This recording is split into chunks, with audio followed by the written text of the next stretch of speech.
സംസ്ഥാനത്തിന്റെ വിവിധ ജില്ലകളിൽ നിന്നായി ലഹരി കേസിൽ പിടികൂടിയ പ്രതികളുടെ ഞെട്ടിപ്പിക്കുന്ന കണക്കുകൾ പുറത്തുവിട്ട് പോലീസ്. ലഹരി ഉപയോഗവും വിൽപ്പനയും തടയുന്നതിനു വേണ്ടി പോലീസ് ആരംഭിച്ച ഓപ്പറേഷൻ ദി ഹണ്ടിൽ ഇതുവരെ അറസ്റ്റ് ചെയ്തിരിക്കുന്നത് 7000-ലധികം പേരെയാണ്. മാത്രമല്ല, ഏകദേശം 7307 പേരെയാണ് ലഹരി കേസുകളിൽ പോലീസ് അറസ്റ്റ് ചെയ്തിരിക്കുന്നത്. ലഹരിയുടെ ഉപയോഗവും വിൽപ്പനയും തടയുന്നതിനു വേണ്ടിയുള്ള പ്രവർത്തനങ്ങൾ തുടർന്നു പോരുകയാണ് എന്നും പോലീസ് അറിയിച്ചിട്ടുണ്ട്. ലഹരി ഉപയോഗത്തെ തുടർന്നുള്ള അതിക്രമങ്ങൾ വർദ്ധിച്ചു വരുന്ന പശ്ചാത്തലത്തിലാണ് അരയും തലയും മുറുക്കിക്കൊണ്ട് പോലീസ് രംഗത്തിറങ്ങിയിരിക്കുന്നത്.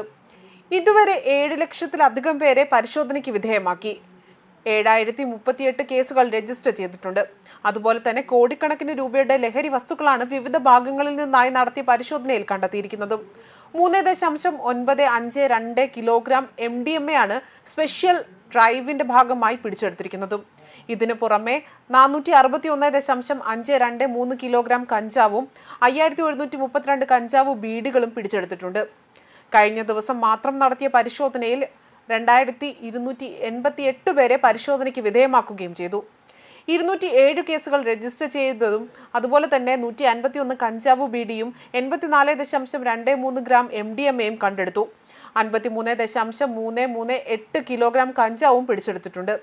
അതേപോലെ തന്നെ ലഹരി ഉപയോഗം സംബന്ധിച്ച വിവരങ്ങൾ അറിയിക്കുന്നതിനായുള്ള ആന്റി നർക്കോട്ടിക് കൺട്രോൾ റൂമിന്റെ നമ്പർ സജീവമായി തന്നെ പ്രവർത്തിക്കുന്നുണ്ടെന്നും പോലീസ് വ്യക്തമാക്കിയിട്ടുണ്ട്.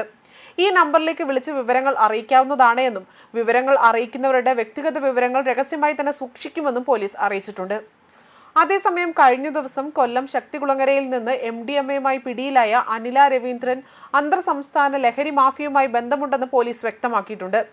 കണ്ണൂരിൽ പിടിയിലായ ലഹരി മാഫിയ സംഘ തലവനുമായി അനില ഫോണിൽ ബന്ധപ്പെട്ടതിന്റെ തെളിവടക്കം പോലീസിന് ലഭിച്ചു. ഇയാൾ വഴിയാണ് ബാംഗ്ലൂരുവിൽ നിന്ന് അനില MDMA വാങ്ങിയിരുന്നത്. അനില കൊല്ലത്തേക്ക് ലഹരി എത്തിക്കുന്നത് ഇതാദ്യമായിട്ടൊന്നുമല്ല. നിരവധി തവണ ഇവർ ഇതേ സ്ഥലത്ത് നിന്ന് ലഹരി എത്തിക്കാറുള്ളത് പതിവായിരുന്നുവെന്നും പറയുന്നു. കൊല്ലം ജില്ലയിലെ ലഹരി സംഘവുമായി അനില രവീന്ദ്രന് അടുത്ത ബന്ധമാണുള്ളതും. കൂടുതൽ വിവരങ്ങൾ ലഭിക്കാനായി അനിലയെ കസ്റ്റഡിയിൽ വാങ്ങി ചോദ്യം ചെയ്യാനാണ് പോലീസ് ഇപ്പോൾ തീരുമാനിച്ചിരിക്കുന്നത്. ബംഗളൂരുവിൽ നിന്ന് കർണാടക രജിസ്ട്രേഷൻ വാഹനത്തിൽ കൊൽക്കത്ത MDMA എത്തുന്നുവെന്ന രഹസ്യ വിവരമാണ് കൊല്ലം സിറ്റി പോലീസ് കമ്മീഷണർ കിരൺ നാരായണന് കിട്ടിയത്. തുടർന്ന് കൊല്ലം സിറ്റി SP ഷെരീഫിന്റെ നേതൃത്വത്തിൽ നഗരത്തിൽ 3 സംഘമായി പരിശോധന ആരംഭിക്കുകയും ഇതിനിടയിൽ നീണ്ടകരയിൽ നിന്ന് വെച്ച് പോലീസ് ആവശ്യപ്പെട്ടിട്ടും നിർത്താതെ പോയ കർണാടക രജിസ്ട്രേഷൻ വാഹനം പിന്തുടർന്നുകൊണ്ട് പിടിച്ചെടുത്തതായാണ് അനില രവീന്ദ്രൻ MDMAയുമായി പിടിയിലാകുന്നത്. പോലീസ് സ്റ്റേഷനിൽ എത്തിച്ച അനിലയ്ക്ക് ശാരീരിക ബുദ്ധിമുട്ടുകൾ നേരിട്ടതോടെയാണ് കൊല്ലം ജില്ലാ ആശുപത്രിയിൽ പ്രവേശിപ്പിക്കുകയും ചെയ്തത്. തുടർന്ന് നടത്തിയ സ്കാനിങ്ങിലാണ് ഇവരുടെ ജനനേന്ദ്രിയത്തിൽ ഒളിപ്പിച്ച നിലയിൽ 46 ഗ്രാം MDMA പിടികൂടുന്നതും. സ്കൂളുകളിലെയും കോളേജുകളിലെയും വിദ്യാർത്ഥികളെ ലക്ഷ്യം വെച്ചായിരുന്നു ലഹരിക്കടത്ത് നടത്തിയതും. അതുപോലെ കൊല്ലം സിറ്റി പോലീസ് ഈ മാസം നടത്തിയ 4ാമത്തെ വലിയ MDMA വേട്ട കൂടിയായിരുന്നു അത്. ന്യൂസ് ഡെസ്ക് കർമ്മ ന്യൂസ്.